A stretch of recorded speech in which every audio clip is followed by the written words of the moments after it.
नमस्कार। सबसे बड़ा सवाल देख रहे हैं आप, मैं हूं आपके साथ पूजा। आज का सबसे बड़ा सवाल यह है कि क्या दिल्ली के मुख्यमंत्री अरविंद केजरीवाल ईडी के सामने पेश होंगे।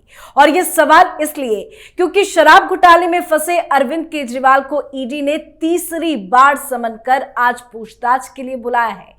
अब तक तो ईडी की तरफ से आए समन को केजरीवाल ने राजनीति से प्रेरित बताकर, समन को गैर कानूनी बताकर बचते रहे, पूछताछ में शामिल नहीं हुए। तो क्या आज भी केजरीवाल वही करेंगे? और आज अगर केजरीवाल ईडी के सामने पेश नहीं होते हैं तो ईडी का अगला एक्शन क्या होगा? कब तक बचते रहेंगे केजरीवाल? आज इसी सवाल पे चर्चा करेंगे। मेरे साथ स्टूडियो में मौजूद हैं कैपिटल टीवी के editor in chief doctor Manish Kumar. Doctor साहब, बहुत बहुत स्वागत है आपका। धन्यवाद। क्या आज केजरीवाल ईडी के सामने पेश होंगे? बिल्कुल नहीं होंगे, क्योंकि सीधे सीधे सवालों का जवाब बहादुर आदमी देता है जो ईमानदार होता है। सवालों से जो भागता है वो कायर होता है, बेईमान होता है। इसलिए सवालों से भागने से कोई काम नहीं होने वाला। क्या खबर बताई जा रही है कि कानून कोर्ट सलाह लेंगे? भाई, ईडी से क्यों डर लगता है? ईडी से क्यों डर लग रहा है? 12-14 सवाल होंगे, उनका जवाब दे दो। सही सही जवाब दे दोगे, वापस आ जाओगे। जैसे सीबीआई के पास गए, सीबीआई ने आपसे सवाल जवाब किया, नोट कर लिया। खबर यह आ रही कि सीबीआई फिर से उनको बुलाने वाली है। ईडी वो भी सवाल जवाब करेगी, क्योंकि मामला पैसे का है। सुप्रीम कोर्ट ने क्या कह दिया कि प्राइमा फेसी 338 करोड़ रुपए का गबन हुआ है।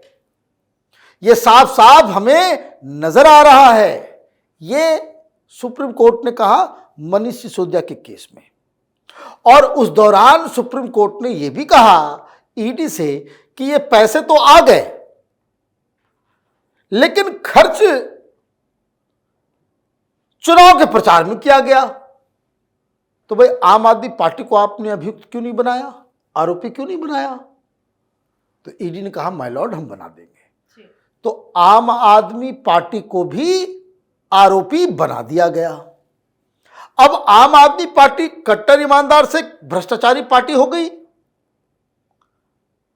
अब जब पार्टी ही आरोपी हो गई तो उसका लीडर कैसे बचेगा? ये ना जान रहा है। और इसके सूत्र ईडी में भी हैं। अब देखिए, ये लालू यादव नहीं है, ये हेमंत सोरेन नहीं है कि घोटाला हो गया, खबर आ गई, हाईकोर्ट में जाकर के खुद ही कह दिए हेमंत सोरेन कि सर गलती हो गई, हमको नहीं मालूम था, हम ये आदेश वापस लेते हैं। This actually happened. लेकिन भाई, गलती हो गई तो उसकी तो सजा मिलेगी। माफी मांगने से कानून में माफी नहीं होती जी। तो ये तो जान रहा है कि सब कुछ देखिए, एक ही वकील है, सबका केस लड़ रहा है, अभिषेक मनु सिंघवी। उनसे बेहतर कौन उनको सलाह देगा? तो ये क्या टेक्निक है? टेक्निक साफ है कि जैसा कि आम आदमी पार्टी के लोग कह रहे हैं कि इसको खींचेंगे जितना टाइम ले सके जी। ये क्राइसिस को अपॉर्चुनिटी बनाने की कोशिश में कि अगर ऐसा भी हो जाए कि हम अभी गिरफ्तार हो गया, बेल नहीं मिलेगा, हाई कोर्ट सुप्रीम कोर्ट करते करते तो लोकसभा चुनाव गायब। भाई गए भाई, संजय सिंह, मनीष सिसोदिया साल भर से पड़ा हुआ है जेल के अंदर में, कहीं कोई सुनवाई नहीं हो रही, कि सबूत ऐसे हैं। तो ये चाह रहा है कि जितना टाइम लिया जा सके। और सौरभ भारद्वाज को मैं सुन रहा था, वो कह रहा था कि भाई हेमंत सोरेन को जिस तरह से बुलाया गया, 6 बार नहीं गए, 6 बार नहीं गए तो जाना तो पड़ेगा ही आज न कल। ये तो परम सत्य है कि समन आया है तो जाना पड़ेगा। लेकिन जिस तरीके से lower court, high court, supreme court में अपने समन के ऊपर जो है ये कोर्ट से फैसला, यहां वो फायदा नहीं मिलने वाला, क्योंकि सुप्रीम कोर्ट का सख्त आदेश है कि 6 महीने के अंदर सब निपटाओ। तो ये जो है बहानाबाजी कर रहे हैं, कह रहे हैं कि हम नहीं जाएंगे। क्यों नहीं जाएंगे? क्योंकि इन सवालों का जवाब नहीं है। और कल मैं देख रहा था, सिद्धू आगे पूरा पोथी किताब लेकर के मुनीम बने हुए थे, सामने किताब खोल दिया था और कह रहे थे कि देखिए ये केजरीवाल जो बहुत बड़ा फ्रॉड है, ये चोरों का सरदार है, he is the master of evasion. क्यों?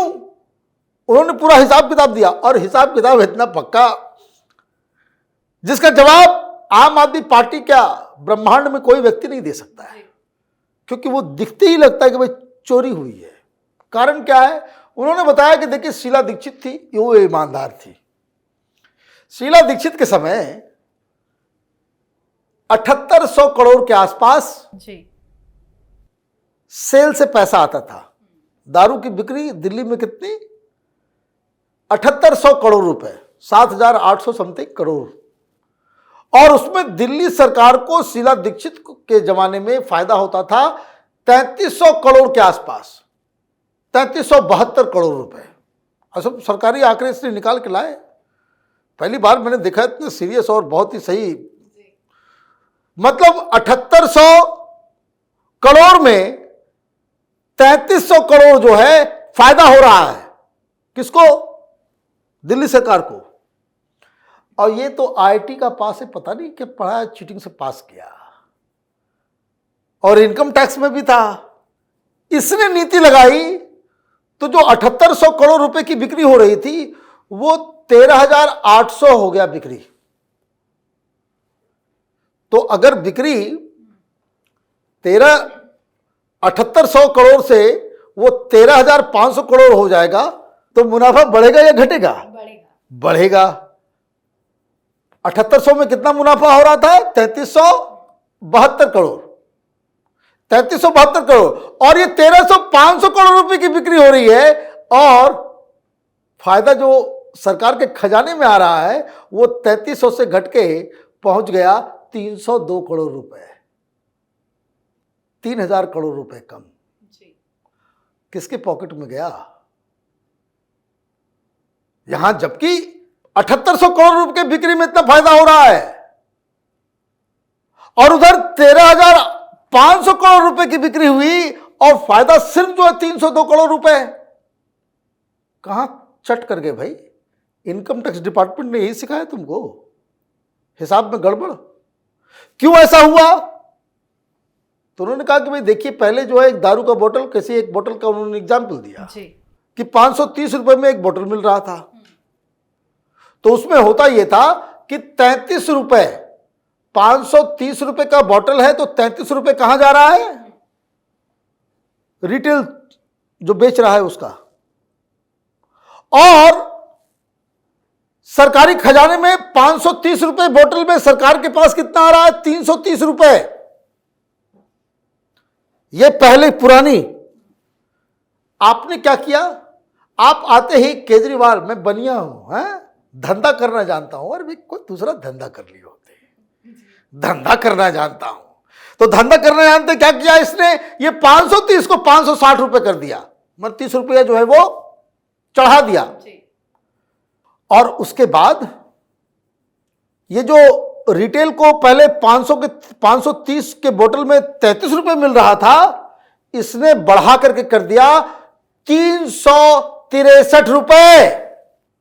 वहीं से तो ब्लैक बन आएगा कि तुमको पहले 30 रुपए मिल रहे थे, 33 रुपए एक बोतल के ऊपर, अब तुमको जो है फायदा दिलवा रहा हूं कितना? 363 रुपए। और सरकार खजाने में कितना आ रहा है? कहां सरकार के खजाने में उस 530 रुपए के बोतल पे 330 रुपए मिलते थे, अब आ रहे थे सिर्फ 8 रुपए। Only 8 rupees. पब्लिक को तुमने बेवकूफ समझ रखा है। ये मीडिया वाले तो दलाल कर बन गए हैं। वहां ये सब स्टोरी नहीं चल रही। वहां क्या चल रहा है? वहां आम आदमी पार्टी का भगवंत मान का एड चल रहा है। तो ये तमाशा करोगे तो कैसे बचोगे? इसलिए ईडी से भाग रहा है, क्योंकि उसको मालूम है कि जैसे वो गया बस नप जाएगा ये। तो इसलिए ये भागम भाग है। जी, बहुत बहुत धन्यवाद समझाने के लिए। धन्यवाद। तो 2 तारीखों पर पेश नहीं होने पर अब तीसरी बार ईडी ने केजरीवाल को तलब किया है। केजरीवाल विपश्यना मेडिटेशन सेंटर से भी वापस आ चुके हैं। ऐसे में आम आदमी पार्टी का कहना है कि ईडी के समन पर हमारी पार्टी कानून के मुताबिक कार्रवाई करेगी। तो देखना होगा केजरीवाल ईडी समन पर अपना जवाब क्या देते हैं और ईडी केजरीवाल पर क्या कुछ बड़ी कार्रवाई करती है। आप अपनी राय कमेंट कर लिखें। देखते रहिए कैपिटल टीवी। नमस्कार।